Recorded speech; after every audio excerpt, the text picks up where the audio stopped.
अस्सलाम वालेकुम, this side Maddy, your trading mentor. आज की इस वीडियो के अंदर हम बेसिकली सीखने वाले हैं कि किस तरह से हम ऑर्डर ब्लॉक को ट्रेड कर सकते हैं। ठीक है। फर्स्ट हम वीडियो के अंदर ये सीख चुके हैं कि डाउन मूव आने से पहले जो अप क्लोज कैंडल है वो हमारा ऑर्डर ब्लॉक होगा, या up down close candle before up move. ठीक है। हमने ऑर्डर ब्लॉक के बारे में सीखा कि ऑर्डर ब्लॉक होता है क्या, इसकी आइडेंटिफिकेशन किस तरह से करते हैं। अब आज की वीडियो के अंदर हम किस तरह से ऑर्डर ब्लॉक की बेस पे एंट्रीज प्लान कर सकते हैं वो सीखने वाले हैं। ठीक है। जो ऑर्डर ब्लॉक का मिड पॉइंट होता है उसको हम बोलते हैं मीन थ्रेशोल्ड, MT के नाम से। ठीक है। Mean threshold, mean threshold. सही है। मिड पॉइंट को, और जो उसका लो पॉइंट है इसको ओपन और ऊपर वाला हिस्सा क्लोज। इस केस के अंदर यहाँ पे ये इसका ओपन वाला हिस्सा जो है वो ऊपर है, मिड पॉइंट ये इसका मीन थ्रेशोल्ड एरिया, एंड नीचे उसका क्लोज एरिया। एंट्री लगाने के लिए सेम एज एवरेजेस, जिस तरह से एवरेजेस पे एंट्री प्लान करते हैं सेम एज यहाँ पे भी ये सीन है। आप अपने ऑर्डर ब्लॉक के लो से या ऑर्डर ब्लॉक के मिड पॉइंट से एंट्री प्लान कर सकते हैं। स्टॉप लॉसेस आपके रिसेंट स्विंग लो और आपकी रिसेंट लिक्विडिटी लेग आप वो रख सकते हैं। ठीक है। हमने जैसे पढ़ा है सेम एवरेजेस के अंदर कि किस तरह से स्टॉप लॉस प्लान करते हैं, वैसे ही सेम हम ऑर्डर ब्लॉक के केस में करेंगे। ठीक है। जो भी पीडी रेज होंगे सेम वही तरीकेकार होगा, कोई डिफरेंस नहीं होगा, लेकिन मैं हर वीडियो के अंदर हर पीडी रे का तरीका डिस्कस ज़रूर करता जाऊँगा ताकि आपके लिए रिपीट भी होता रहे और वो चीज़ें आपके लिए हेल्पफुल भी हों। ठीक है। अब चलते हैं मिसाल के तौर पर हमारे पास ये आता है केस। अब हम इसको देखते हैं यहाँ पे नीचे। अब यहाँ पे ये आ गया हमारे पास ऑर्डर ब्लॉक। ठीक है। अब ना प्रोबेबिलिटी के लिहाज से मैं अगर एक और चीज़ बता देता हूँ आपको कि ऑर्डर ब्लॉक जो किसी पीडी अरे के साथ अलाइन हो रहा है, यानी एक ही जगह पे मर्ज हो रहा है, मर्जिंग पीडी अरे के तौर पर। ठीक है।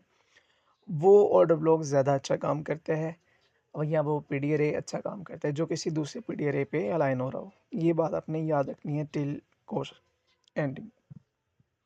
यहाँ पे एक ऑर्डर ब्लॉक है जिसकी जो हाई है वो अलाइन हो रही है एवीजी के साथ, यानी कि ये हमारे पास जो पीडी रे है वो क्या है, थोड़ा सा ज़्यादा स्ट्रॉन्ग, ये अच्छा काम कर सकता है। ठीक है। अब मार्केट ने क्या किया, पहले मार्केट ने फेक आउट दिया डाउन साइड पे, इसको ब्रेक करने की कोशिश की, लेकिन वो अनफॉर्चुनेटली वो नहीं कर सकी। मार्केट देन ऊपर चली गई, फिर उसी रेंज में जाके देन मार्केट ने क्या किया, कन्वर्जन की, अपने आपको बुलिश में ही रखा, बेरिश में शिफ्ट होने की बजाय वो किस में रही, बुलिश में ही रही। एंड देन यहाँ से हमारी एंट्री प्लान हो जाती है इस केस के अंदर मिडल से। ठीक है। अब इस केस के अंदर स्टॉप लॉस क्या होगा, अब रिसेंट लो लेग हमारे पास ये है। अब टारगेट क्या होने वाले हैं, टारगेट हमारे पास रिसेंट स्विंग हाई या रिसेंट लिक्विडिटी लेवल्स होंगे। ठीक है। ये हम अपने टारगेट्स वगैरह रखेंगे। तो ये तरीकेकार होता है एक ऑर्डर ब्लॉक को ट्रेड करने का। अब इस केस के अंदर एक फेक आउट वाला ऑर्डर ब्लॉक आपने केस देखा है, और ये केस एक ज़्यादा हाई प्रोबेबल भी हो जाता है क्योंकि मार्केट ने स्मार्ट मनी को भी ट्रैप किया होता है, वो लोगों को ट्रैप करके देन अपराइज कर जाती है। इस केस के अंदर मैंने एफवीजीज के केस के अंदर भी बोला है कि अगर एफवीजी इस तरह से फेल हो एंड दोबारा मार्केट एफवीजी की रेंज के अंदर आ जाए तो वो एफवीजी भी स्ट्रांगली वर्क करता है। ठीक है। होप सो कि आप समझ गए होंगे। अब इस केस के अंदर मैं मज़ीद थोड़ा सा डेप्थ में जाता हूँ कि ये ऊपर फेल करके यहाँ से ऊपर कैसे गई, इस जगह से ऊपर ही क्यों गई, अब इसके बारे में बताता हूँ। देखें, ये तो हो गया एक ऑर्डर ब्लॉक के केस के अंदर कि आप ना सिर्फ जो बंदा ऑर्डर ब्लॉक को जानता है वो इस तरह की कंडीशन को इस तरह से देखेगा। एक बंदा जो ऑर्डर ब्लॉक के साथ-साथ ब्रेकर ब्लॉक को भी जानता है, तो उसके लिए क्या होगा? ट्रेड लगाना आसान होगा। सो दैट्स व्हाई आप लोगों को वो चीज़ें ऑलरेडी सारी सिखा दी। ये ब्रेकर ब्लॉक है हमारे पास। आप ब्रेकर ब्लॉक के किस एरिया से, मिड पॉइंट से भी ले सकते हैं और हाई पॉइंट से भी ले सकते हैं।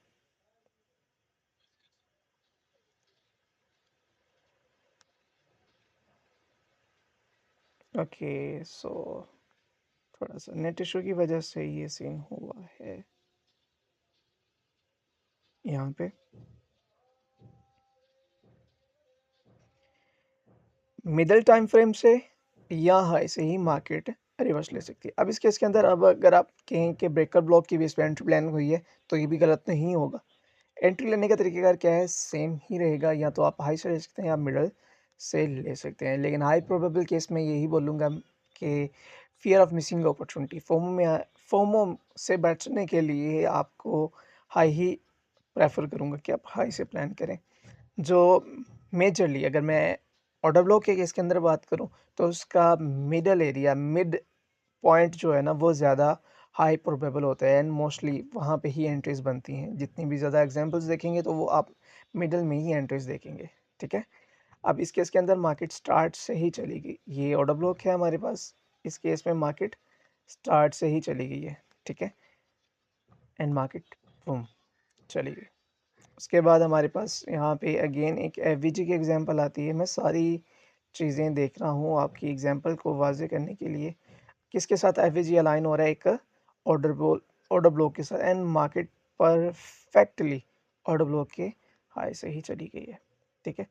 कुछ भी मुश्किल नहीं है, सिर्फ आप लोगों को प्रैक्टिस की नीड है, सिर्फ समझने की नीड है कि चीज़ें किस तरह से वर्क करती हैं। कुछ भी मुश्किल नहीं है, सही है? इस केस के अंदर आप देख सकते हो मार्केट एंड देन बूम। मुश्किल कुछ नहीं है, समझना है चीज़ों को कि चीज़ें किस तरह से वर्क करती हैं। होप सो कि समझ गए होंगे कि एक ऑर्डर ब्लॉक को किस तरह से ट्रेड किया जाता है, ब्रेकअप ब्लॉक को किस क्या है एंड डिफरेंट मिटिगेशन ब्लॉक जितना भी हमने पढ़ लिया है उसको एंटी के में किस तरह से यूज़ करना है, ये तो आप समझ गए होंगे। अब मुश्किल नहीं आएगी, सही है? अब हम नेक्स्ट सीखेंगे बीपीआरएन प्लस इन्वर्जन एफवीजी।